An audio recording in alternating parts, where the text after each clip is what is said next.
خدشات ہیں اعلیٰ عدالت کے اندر؟ آج بھی ہم کیوں دیکھ رہے ہیں کہ ایک جج دوسرے سینئر جج کو چارج شیٹ کر رہے ہیں؟ ہمارے ساتھ اسی حوالے سے موجود ہیں ہمارے سینئر رپورٹر محسن اعجاز، سینئر قانون دان سلمان اکرم راجہ بھی ہمارا ساتھ دیں گے۔ السلام علیکم، good evening, thank you very much indeed for joining اس۔ بتائیے گا محسن، یہ تو چارج شیٹ ہے، سردار صاحب کے خلاف کھلم کھلا چارج شیٹ ہے یہ خط۔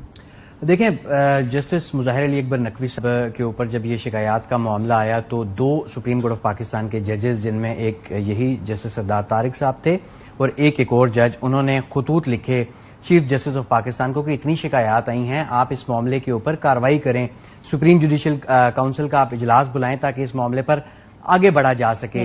اور چیف جسٹس صاحب نے یہ شکایت جو قانون کے مطابق جو سپریم جوڈیشل کونسل کے رولز ہیں اس کے تحت ایک ممبر جو سپریم جوڈیشل کونسل کے ہیں جسٹس سردار طارق صاحب، ان کو بھجوایا کہ آپ اس پر اپنا اوپینین دیں۔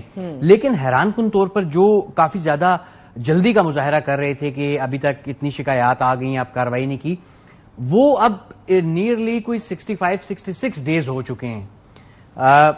اتنے دن سے ان کے پاس اوپینین کے لیے یہ معاملہ موجود ہے، ابھی وہ رائے نہیں دے رہے، اب چھٹیوں پر ہیں جہاں وہ کہہ رہے ہیں کہ میں آئینی معاملات کو نہیں دیکھ رہا۔ جو یہ خط میں آج چیز سامنے بھی آئی، جسٹس مظاہر علی اکبر نقوی صاحب کہتے ہیں کہ انہوں نے اپنا آئینی فریضہ سر انجام دینے کے بجائے چھٹیوں پر جانے کو ترجیح دی، اور یہ بڑا حیران کن ہے کہ پہلے وہ بہت زیادہ کہہ رہے تھے کہ اس کو جلدی سے تمام تر جو پروسیڈنگز ہیں وہ کی جائیں، اور اب مکمل طور پہ جب اوپینین کے لیے سپریم جوڈیشل کونسل کے chairman chief justice of Pakistan ہوتے ہیں، تو اگر یہ ابھی نہ سنا گیا تو ممکنہ طور پر پھر جسٹس قاضی فائز عیسیٰ صاحب اسے سنیں گے؟ بالکل، اب اس میں انہوں نے اشارہ بھی دیا ہے کہ جان بوجھ کے ایک مضموم ڈیزائن کے تحت اس کو آگے it is being kept waiting willfully with ill design، ایسے ہی ہے۔ اور پھر انہوں نے ایک اور چیز کا لیٹر کے بالکل شروع میں فرسٹ 2 لائنز میں اشارہ دیا کہ میرے خلاف جو ہوا یہ عدلیہ کے خلاف جاری ایک منظم مہم کا حصہ ہے، اور یہ تمام ریفرنس، یہ تمام چیزیں اس دن سامنے آنا شروع ہوئیں جس دن جسٹس مظاہر علی اکبر نقوی صاحب نے ایک 2 ممبر بینچ کا جب یہ حصہ تھے جسٹس اعجاز صاحب کے ساتھ،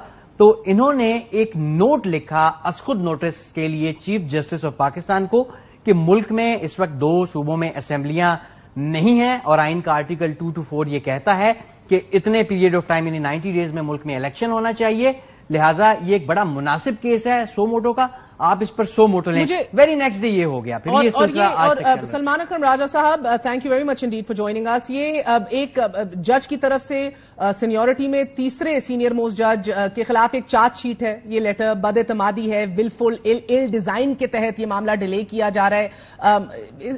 یہ کیا سبب دیکھ رہے ہیں آپ اس کے پیچھے؟ پہلے پہل تو جسٹس قاضی فائز عیسیٰ پش کرتے ہیں خط لکھ کے کہ ان میٹرز کو فی الفور ایڈریس کیا جائے، جو ریفرنسز ہیں جن کا سیاست میں اور سیاستدان ذکر کر رہے ہیں، اور اس کے بعد یہ ڈیلے میں ڈال دیا جاتا ہے۔ دیکھیے، اب جو ہم نے ابھی خط سنا، جو متن آپ نے پڑھا، وہ ظاہر ہے جسٹس نقوی صاحب کا نقطۂ نظر ہے۔ جب تک دوسرا نقطۂ نظر سامنے نہ ہو، سردار طارق صاحب کا نقطۂ نظر یا دیگر جو بھی اس معاملے میں پروسیس میں شامل ہیں جج صاحبان، تو کچھ کہنا ممکن نہیں ہے۔